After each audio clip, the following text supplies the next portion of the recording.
WNBA, what do I always say? The gift that keeps on giving. And if there's anybody who is welcome to chime in and blast Kathy Engelbert and blast the WNBA for the officials, it is. I think overall, I think that we've always had fans that deeply care and have been there from the very get-go. I just think now we have the platform that not only highlights us as players, but highlights our fan base, highlights our league. Caitlin Clark, Sophie Cunningham, Lexie Hull, big names, big stakes. And according to multiple insiders, this was the moment everything snapped. Behind the scenes, the WNBA had been pushing the limits for months. The ignored plays, the questionable calls, the benchings that made no sense, and the overwhelming silence from leadership. But today, that silence finally broke. And what these players allegedly exposed has the entire league scrambling. Stay until the end, because this isn't petty drama. This is a bombshell. Want everything to be up out of here because you want to know why? They ain't got to pay them nothing. They want the league to go back into the sunken place. And I believe the Indiana Fever was by far the first people to be on board. They the highest grossing, highest rated team in the entire league. Y'all think the Herman dude really want to pay these ladies $1 million a contract when he ain't got to? He been paying them what?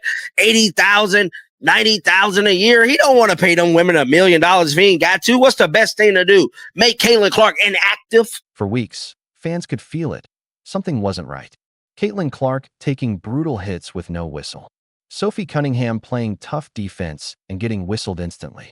Lexie Hull bringing energy and hustle, only to be pulled from the game without explanation. Commentators shrugged it off. Coaches dodged the questions. But the fans? They saw the pattern. And when a pattern repeats, people start demanding answers.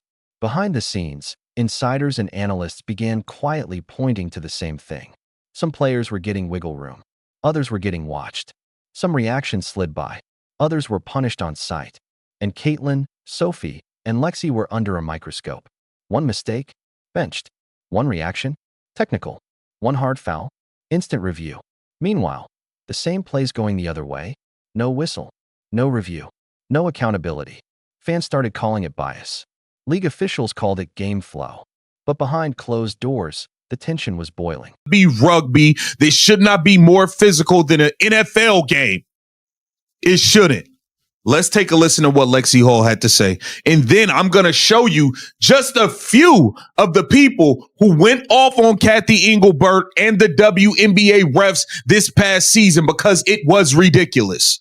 Heard, but we are in a bit of a negotiation right now. We fight our rivals hard on the court, but now we're fighting for fair pay, safer play, and better resources for every player in the WNBA. According to people close to the situation, the breaking point didn't happen during a game. It happened after them, behind closed doors, in meetings, in film sessions, in private conversations. And in those conversations, one message allegedly kept coming up. Tone it down. Fit the system. Stop drawing attention. For Caitlin Clark, it sounded like, stop being Caitlin Clark. For Sophie Cunningham, it felt like punishment for intensity. For Lexie Hull, it felt like effort wasn't enough anymore.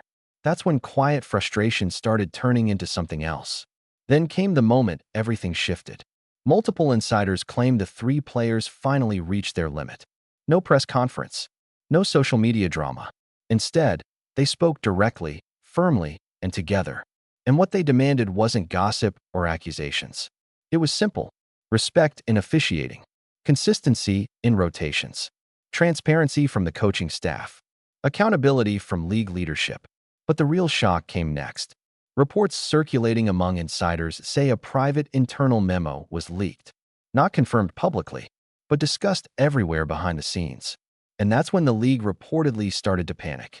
What did the reality TV world, what did Bravo, what did people from Summer House have to say about all this? You know that, I mean, this is like an unoriginal comment that people say, but when people say my two worlds colliding or whatever. Literally. So I've heard that. I got so many DMs about that. I just think of my sports world and the reality TV world are so just polar opposites to me that I never feel the crossover as much as it actually exists. Someone DM'd me and they're like, you need to get on Winter House. I didn't even know that was a thing. Is that a thing? Yeah, I've never done it. They did 2 or 3 seasons, like 2 or 3. Oh, because season would be over. Yeah, because Summer House I definitely can't do because of season, but they're like, get on Winter House. And I'm like, I don't even know what that is. So that was a show that they did where it was like they took people from like 3 or 4 people from other shows and then put them all in a house in like Colorado or like Vermont. The memo reportedly outlined concerns about market imbalance, fears of overexposing certain personalities, and strategies to maintain competitive narrative. Fans translated that instantly. Control the stars. And when Caitlin Clark's name appeared in those discussions, outrage erupted. To fans, it sounded like the league was afraid of the very spotlight it claimed to want. Once the leaks started circulating, pressure skyrocketed. Coaches got questioned. League officials went silent. No denials. No confirmations. Just silence. And silence in moments like this doesn't calm anything. It speaks louder than statements. Because Caitlin Clark, Sophie Cunningham, and Lexie Hull weren't asking for special treatment. They were asking for fairness.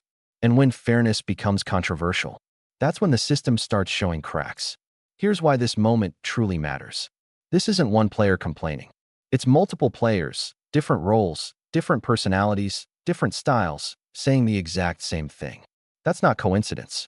That's culture. And fans recognized it immediately. Support poured in. Clips went viral.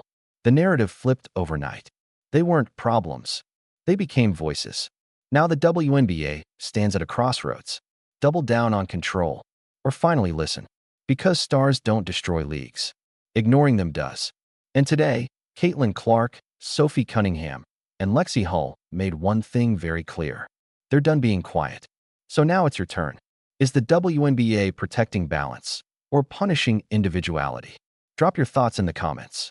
Like if you believe fairness matters. Subscribe because this story is only getting started. This wasn't noise. This was a warning.